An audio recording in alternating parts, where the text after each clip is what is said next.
안녕하십니까. 캐드신 신동진입니다. 24페이지 단원 3.1 조립품 생성 진도 나가겠습니다. 3D 모델링 프로그램으로 할 수 있는 작업은 크게 4가지로 나눌 수가 있습니다.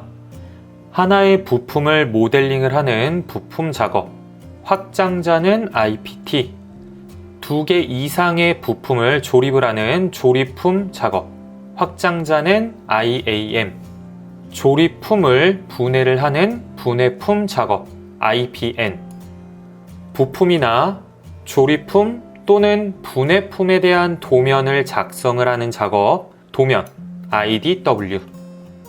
이렇게 크게 4가지로 나눌 수가 있는데 3D 프린터 운용 기능사 실기 시험을 보기 위해서는 부품 모델링과 조립품 생성하는 것까지만 학습을 하시면 돼요. 여기까지는 나중에 배우셔도 됩니다.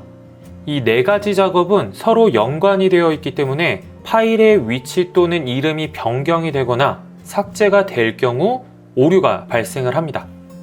4가지 작업으로 진행한 파일들을 보겠습니다. 하나의 부품을 모델링을 하는 부품 작업, IPT 파일들이 있고요.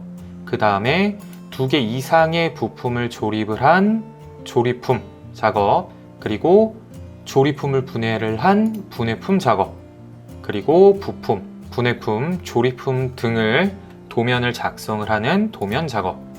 이 모든 파일들은 하나의 폴더 안에 관리를 하는 게 중요합니다.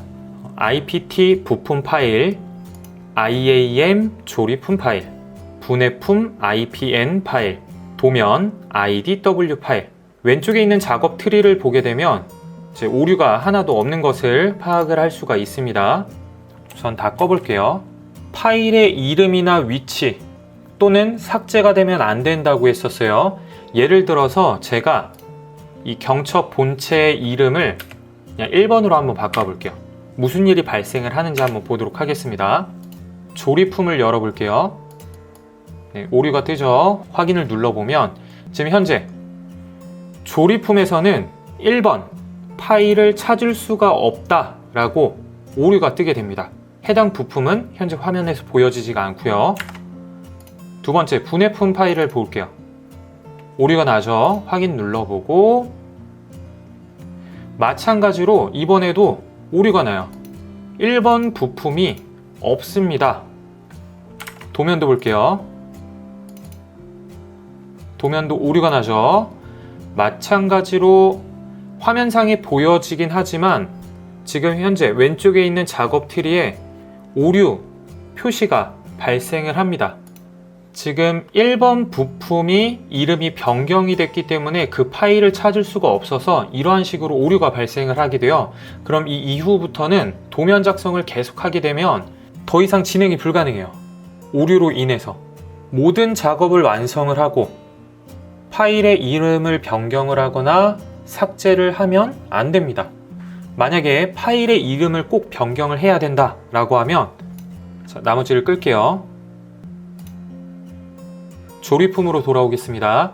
현재 조립품에서는 1번 파일을 찾지를 못하고 있어요. 그럼 이럴 경우에는 이 물음표 표시가 된 파일 오른쪽 버튼 구성 요소 대체라는 기능이 있습니다. 대체 클릭. 이름이 변경이 된 파일을 다시 불러오면 돼요. 클릭을 하고 열기. 오류가 해결이 되죠. 그렇다면 나머지 분해품 오류가 해결이 되고 마찬가지로 도면도 오류가 발생하지 않게 됩니다. 이렇게 파일을 삭제를 하거나 이름을 변경을 했을 경우 대체라는 기능을 통해서 파일을 바꿔주시면 됩니다. 3D 프린터 운용 기능사 실기 시험에서는 제출해야 되는 파일이 총 8개예요. 그래서 앞으로 저장하는 파일의 확장자 명은 꼭 외우셔야 됩니다. 부품, 인벤터 파트의 약자입니다. IPT. 조립품, 인벤터 어셈블리의 약자 IAM. 이거는 꼭 외우시기 바랍니다. 25페이지 조립을 위한 조건. 우리는 일상생활에서 부품들을 조립을 할 때 무의식 중에 조립을 하게 돼요. 하지만 인벤터로 부품을 조립을 하기 위해서는 다음과 같은 조립을 위한 조건을 사전에 구상을 하고 그 조건을 정확하게 적용을 해야 됩니다. 다음 제품은 보드마카입니다. 보드마카가 조립되기 위해서는 다음 두 가지의 조건을 만족을 해야 돼요. 첫 번째 조건, 뚜껑의 중심축과 보드마카의 중심축이 서로 일치를 해야 되고, 뚜껑의 뒤쪽 면과 보드마카의 이쪽 면이 서로 일치를 해야지만 조립이 가능해집니다. 이와 같이 두 가지 조건을 만족을 한다면 이 보드마카는 완벽하게 조립이 될 수가 있어요. 조립품을 생성하기 전에 이와 같은 방법으로 조립을 위한 조건을 사전에 마련을 하고 정확하게 인벤터에서 적용을 해야 됩니다. 대부분 처음 학습할 때에는 이러한 조건을 사전에 마련하지 않고 무작정 조립을 하게 돼요. 그러다 보면 어떠한 상황이 발생을 하느냐면 이와 같이 조립 오류가 발생을 하게 됩니다. 정리하겠습니다.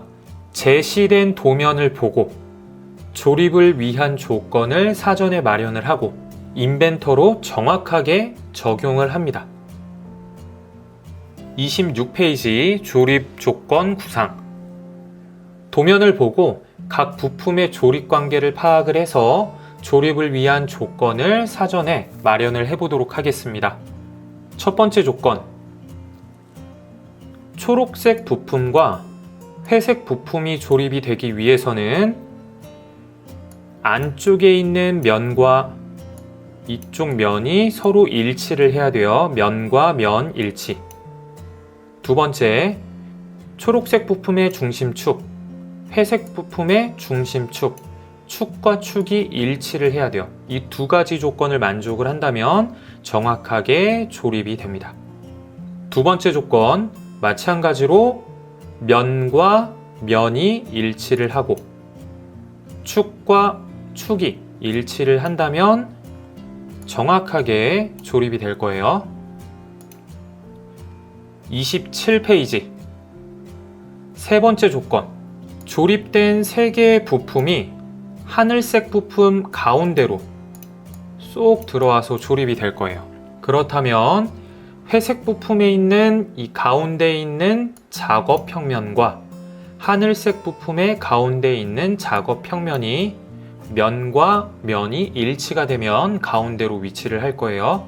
그 다음 회색 또는 초록색 부품의 중심축과 그리고 하늘색 부품 중심축이 일치를 해야 됩니다. 그러면 이와 같이 정확하게 조립이 될 거예요. 네 번째 조건, 볼트가 체결이 되기 위해서는 축과 축이 일치를 해야 되고 그 다음 이쪽에 있는 면과 이 면이 일치를 해야 될 거예요. 면과 면 일치. 다섯 번째 조건, 너트가 체결되기 위해서는 첫 번째, 이쪽 면과 이쪽 면이 일치를 해야 돼요. 그리고 너트의 중심축과 볼트의 중심축 또는 이 하늘색 부품의 중심축과 일치를 하면 되겠죠. 이 두 가지 조건을 만족을 한다면 너트 또한 완벽하게 조립이 될 겁니다. 마지막으로 이와 같이 일정한 각도를 줄 거예요. 그렇다면 이 부품의 면과 이 부품의 면의 각도를 주어서 고정을 시키게 되면 최종적으로 이러한 제품이 완벽하게 조립이 되게 됩니다. 네, 이처럼 도면을 보고 조립 관계를 파악을 해서 사전에 조립을 위한 조건을 항상 마련을 해야 됩니다.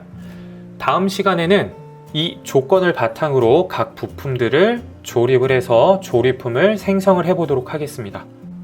이상으로 강의 마치겠습니다. 수고하셨습니다.